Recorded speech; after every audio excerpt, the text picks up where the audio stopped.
नमस्ते बच्चों, आज मैं आप लोगों को क्लास 7 बसंत भाग 2 का पाठ 14 नंबर पाठ है खान पान की बदलती तस्वीर। इनके लेखक प्रयाग शुक्ल जी हैं।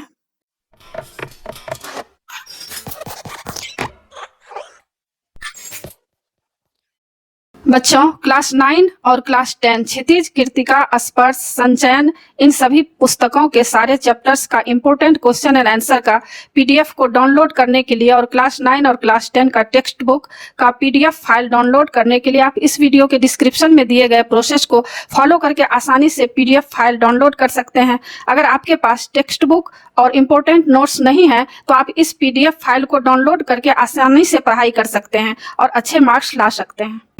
इससे पहले भी क्लास 7 का मैं बहुत सारा वीडियो बना चुकी हूँ।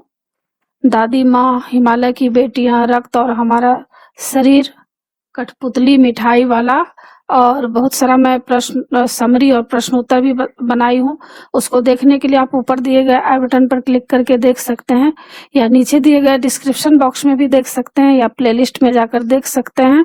और बच्चों, आप जो भी चैप्टर पढ़ना चाहते हैं उस चैप्टर का नाम लिखकर उसके आगे मेरे चैनल का नाम लिखिए, देवनागरी DEVZ स्पेस देकर NAGRI, और यूट्यूब पर सर्च कीजिए। आपको आसानी से वह चैप्टर मिल जाएगा और आप आसानी से उसको पढ़ पाएंगे।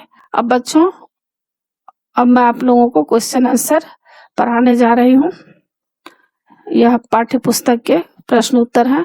पहला प्रश्न है, खान पान की मिश्रित संस्कृति से लेखक का क्या मतलब है? अपने घर के उदाहरण देकर इसकी व्याख्या कीजिए।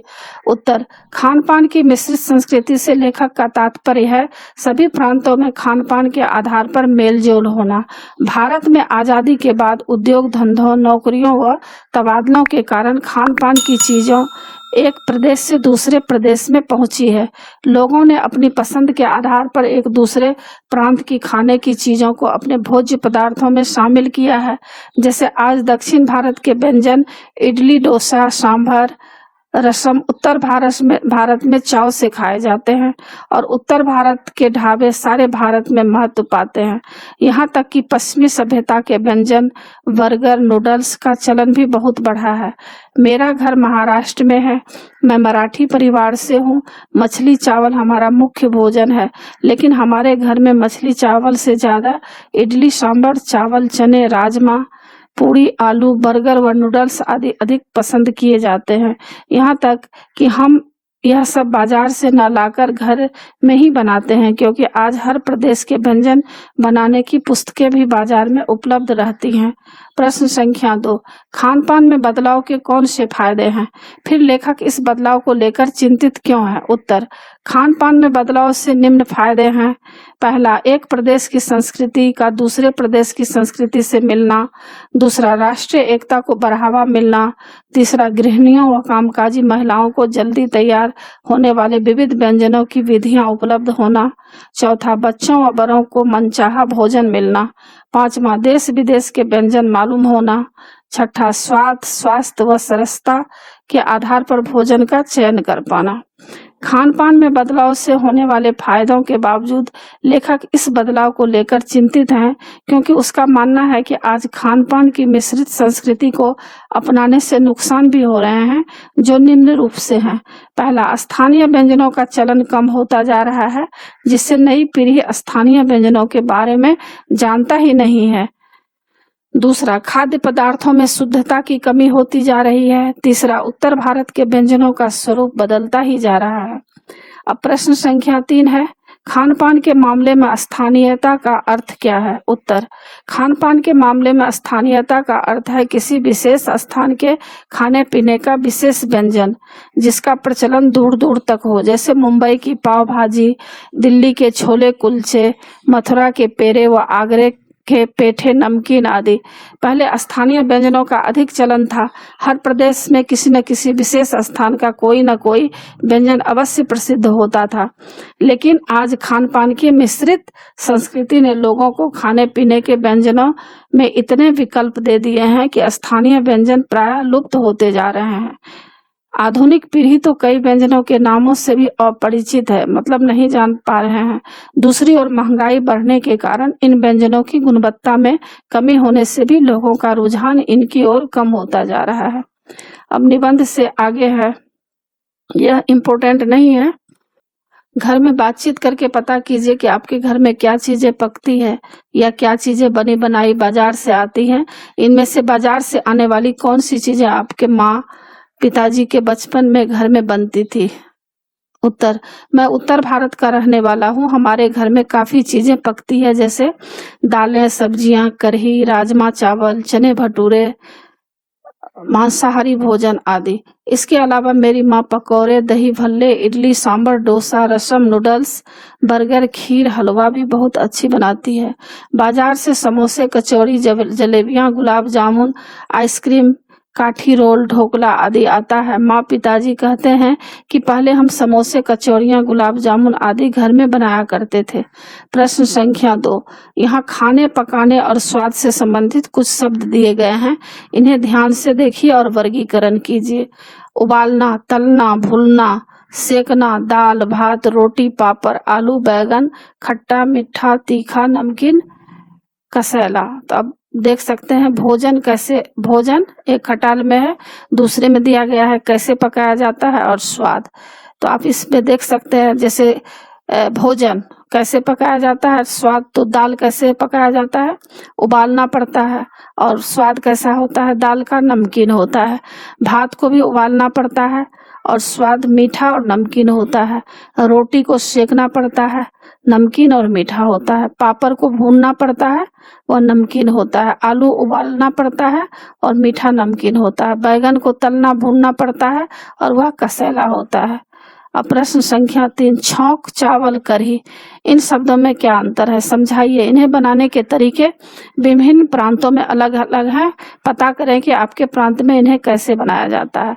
तो छौंक, चावल और कढ़ी में निम्न अंतर है। उत्तर, छौंक, यह प्याज, टमाटर, जीरा व अन्य मसालों से बनता है। कढ़ाई या किसी छोटे आकार के बर्तन में घी या तेल गर्म करके उसमें स्वादानुसार प्याज, टमाटर व जीरे को भुना जाता है। कई बार इसमें धनिया, हरी मिर्च, कसूरी मेथी, इलायची व लौंग आदि भी डाले जाते हैं। छौंक जितना चटपटा बनाया जाए, सब्जी उतनी स्वाद बनती है। अब चावल, चावल कई प्रकार से बनते हैं। उबले सादा चावल, यह डैश है, यह 1 भाग चावल व 3 भाग पानी डालकर उबालकर बनाना। चावल पकने पर फालतू पानी बहा देना। पुलाव, जीरे व प्याज को घी में भूनकर चावलों में छौंक लगाना, खूब सारी सब्जियां डालकर पकाना। इसमें पानी नाप कर डाला जाता है, जैसे 1 गिलास चावल तो 2 गिलास पानी। कई बार सब्जियों को अलग पकाकर चावलों में मिलाया भी जाता है। खिचड़ी, चावलों को दाल के साथ मिलाकर बनाना। इसमें पानी अधिक मात्रा में डाला जाता है, जैसे 1 भाग चावल तो आधा भाग दाल व 3 से 4 भाग पानी। पकने के बाद जीरे व गर्म मसाले का छौंक लगाया जाता है। नोट, इन सब में नमक स्वादानुसार डाला जाता है। इसके अतिरिक्त खाने का रंग, गुड़ या चीनी डालकर मीठे चावल भी बनाए जाते हैं। अब कढ़ी है, कढ़ी कैसे बनता है, बेसन और दही मिलाकर इसमें खूब पानी डालकर उबाला जाता है, फिर उसमें बेसन के पकौड़े बनाकर डाले जाते हैं। पकने पर इसमें स्वादानुसार मसाले डालकर छौंक लगाया जाता है। यदि हम ध्यान से इसमें अंतर करें तो पाएंगे कि कढ़ी एक प्रकार की सब्जी, छौंक किसी सब्जी या दाल को स्वाद बनाने वाला, व चावल जिन्हें सब्जी, दाल या दही के साथ खाया जाता है।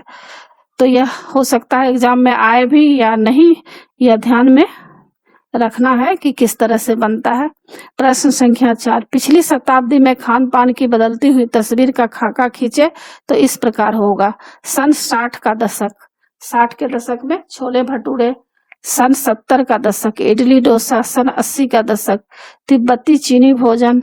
सन 90 का दशक पिज्जा, पाव भाजी। इसी प्रकार आप कुछ कपड़ों या पोशाकों की बदलती तस्वीर या खाका खींचिए। उत्तर, सन 60 का दशक लहंगा चोली महिला वर्ग पहनती थी, कमीज, साड़ी, ब्लाउज, और पुरुष वर्ग पैंट, कमीज, कुर्ता, पायजामा। सन 70 का दशक बेल बॉटम टॉप, फ्रॉक, सेलेक्स टॉप, साड़ी, ब्लाउज, सलवार कमीज, और पुरुष वर्ग क्या पहनते थे, coat pant, kameez, tie, kurta, pyjama. फिर सन 80 के दशक में महिला पहनती थी जीन्स टॉप सलवार, पजामी कमीज साड़ी ब्लाउज, और पुरुष वर्ग coat pant kameez jeans T shirt kurta pyjama Pathani suit. सन 90 का दशक skirt jeans top sari blouse salwar पजामी कमीज और पायजामा पठानी सूट शेरवानी पजामी दुपट्टा ये पुरुष वर्ग पहनते थे। अब प्रश्न संख्या 5 है। मान लीजिए कि आपके घर कोई मेहमान आ रहे हैं, आपके प्रांत का पारंपरिक भोजन करना चाहते हैं, उन्हें खिलाने के लिए घर के लोगों की मदद से एक व्यंजन सूची मेन्यू बनाइए। तो उत्तर में पंजाब प्रांत की मेन्यू व्यंजन सूची देख सकते हैं किस तरह बनाया गया है। पानी व फल, चाय कॉफी के साथ नमकीन एवं मीठा, साग मक्का की रोटी, पकौड़ी का रायता, मक्खन अचार व लस्सी। यह पंजाब प्रांत की सूची है। और मीठे में खीर। शाम को क्या क्या दिया जाता है? चाय कॉफी के साथ समोसा कचौड़ी और बर्फी। अब अनुमान और कल्पना। फास्ट फूड यानी तुरंत भोजन के नफे नुकसान पर कक्षा में वाद विवाद कीजिए। यह कक्षा में करने योग्य है। अब प्रश्न संख्या 2। हर शहर कस्बे में कुछ ऐसी जगह होती है जो अपने किसी खास व्यंजन के लिए जानी जाती है। आप अपने शहर कस्बे का नक्शा बनाकर उसमें ऐसी सभी जगहों को दर्शाइए। तो उत्तर कुछ शहरों के उदाहरण, जैसे राज्य, शहर, जगह और व्यंजन। 3 इसमें खटाल दिया हुआ है। तो आप किस तरह से, जैसे दिल्ली के चांदनी चौक, पहाड़गंज में क्या मिलता है? पराठे, फालूदा, कुल्फी। पराडगंज में छोले भटूरे। हरियाणा मुरथल जगह का नाम है, वहां आलू के पराठे मिलते हैं। महाराष्ट्र के मुंबई में गेटवे ऑफ इंडिया के पास वेज पाव भाजी।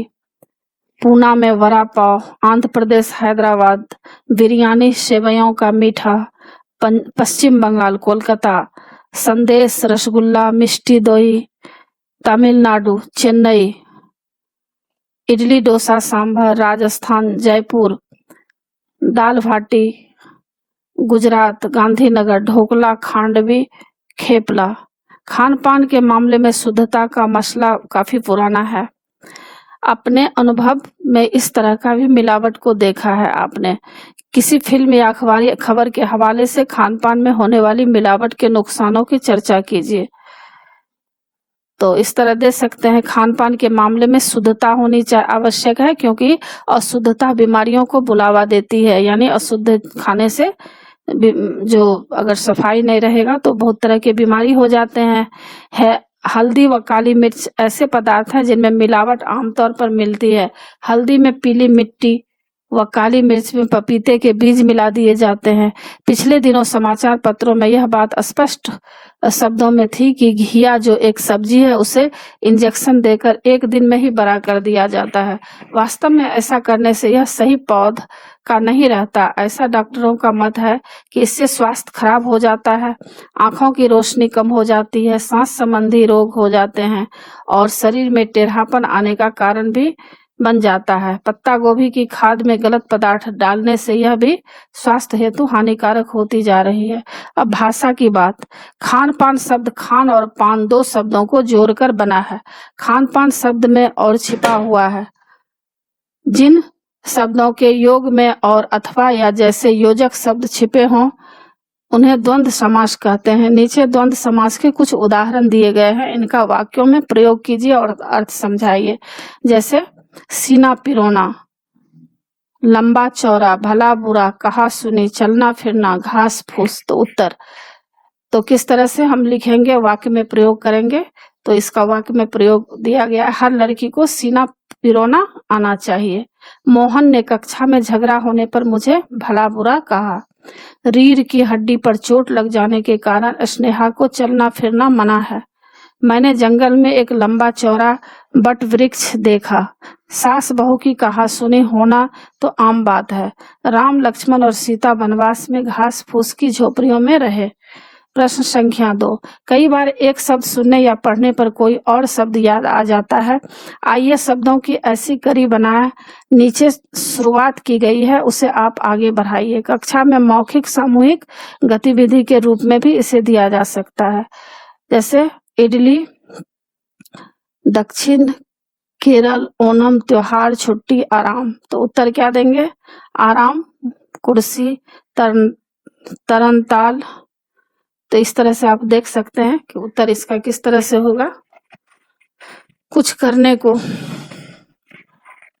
यह इम्पोर्टेंट नहीं है। अब अन्य महत्वपूर्ण प्रश्नोत्तर है। पहला, खान पान की बदलती तस्वीर पाठ का उद्देश्य क्या है? उत्तर, इस पाठ के माध्यम से लेखक यह दर्शाना चाहता है कि लोगों के खान पान में कितनी जल्दी बदलाव आ रहा है। एक ओर तो इससे राष्ट्रीय एकता को बढ़ावा मिल रहा है, क्योंकि लोग अपने स्थानीय व्यंजनों के साथ साथ दूसरे प्रांत के खाद्य पदार्थ भी पसंद करते हैं। दूसरी ओर कई ऐसे खाद्य पदार्थ जो किसी स्थान विशेष के लिए प्रसिद्ध हुआ करते थे, वे महंगे पदार्थों से बनने के कारण व अधिक समय में तैयार होने के कारण लुप्त होते जा रहे हैं या केवल 5 सितारा होटलों की शान बन गए हैं। प्रश्न संख्या 2, खान पान संस्कृति का मिश्रित रूप कैसे विकसित हुआ?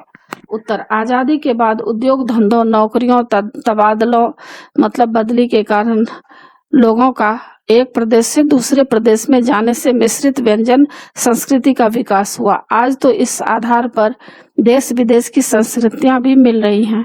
प्रश्न संख्या 3, खान पान संस्कृति का राष्ट्रीय एकता में क्या योगदान है? उत्तर, खान पान संस्कृति का राष्ट्रीय एकता में विशेष योगदान है। खाने पीने के व्यंजनों का प्रभाव एक प्रदेश से दूसरे प्रदेश में बढ़ता जा रहा है। जैसे उत्तर के व्यंजन दक्षिण में व दक्षिण के व्यंजन उत्तर में प्रसिद्ध होते जा रहे हैं। इससे लोगों का मेलजोल भी बढ़ता है, जिससे राष्ट्रीय एकता को बढ़ावा मिलता है। प्रश्न संख्या 4, उत्तर भारत के व्यंजनों की दुर्गति क्यों हो रही है? उत्तर, भारतीय व्यंजनों में बहुत सी ऐसी चीजें थी जो आम बाजार में भी मिल जाती थी व कई घर में भी बनाई जाती थी। आज महंगाई और समयाभाव के कारण बहुत सी चीजें घरों बाजारों से गायब होती जा रही है, जैसे पूड़ियाँ, कचौड़ियाँ और जलेबियाँ आदि। सब्जियों से भरे समोसे भी अब नहीं मिलते, इसलिए लेखक ने कहा कि उत्तर भारत के व्यंजनों की दुर्गति हो रही है। प्रश्न संख्या 5, पुनरुद्धार से आप क्या समझते हैं? उत्तर, पुनरुद्धार से तात्पर्य है फिर से उद्धार करना, अर्थात जो वस्तु अपना महत्व खो चुकी है उसे फिर से ऊंचा स्थान दिलाना। अगर इस पाठ के आधार पर कहें तो कहना अनुचित न होगा कि भारतीय व्यंजनों के पुनरुद्धार की आवश्यकता है, क्योंकि पश्चिमी प्रभाव के कारण ये अपना अस्तित्व खोते जा रहे हैं। प्रश्न संख्या 6, खान पान की मिश्रित संस्कृति में हम कई बार चीजों का स्वाद क्यों नहीं ले पाते? उत्तर, हर व्यंजन के खाने का अपना एक तौर तरीका और स्वाद होता है, लेकिन जब हम किसी प्रीति भोज या समारोह में जाते हैं तो एक साथ कई प्रकार के व्यंजन प्लेट में भर लेते हैं, जिससे किसी का भी स्वाद नहीं ले पाते। उदाहरणार्थ, छोले कुलचे के साथ इडली सांभर खाने पर दोनों के स्वाद का अंतर नहीं लिया जा सकता। प्रश्न संख्या 7, इस पाठ का संदेश क्या है? उत्तर, इस पाठ का यही संदेश है कि हम दूसरे प्रांतों के खाद्य पदार्थों को अपनाएं, लेकिन स्थानीय व्यंजनों के अस्तित्व को समाप्त न करके उन्हें भी बढ़ावा दें। लेखक ने यह भी कहना चाहा है कि यदि हम दूसरे प्रांतों के खाद्य पदार्थों के साथ साथ उनकी भाषा व वस्त्रों को भी अपनाएं तो राष्ट्रीय भावना को बढ़ावा दिया जा सकता है। तो इसी के साथ पाठ की समाप्ति होती है बच्चों। आशा है आप लोगों को सब समझ में आ गया होगा। और बच्चों, आप मेरे चैनल देवनागरी को जरूर सब्सक्राइब कीजिएगा। सब्सक्राइब के बगल में जो बेल आइकन बटन है उसे जरूर क्लिक कीजिएगा, लाइक कीजिएगा और शेयर कीजिएगा। कमेंट्स जरूर कीजिएगा कि आपको यह पाठ कैसा लगा। नए पाठ के साथ फिर मैं मिलूंगी बच्चों। धन्यवाद।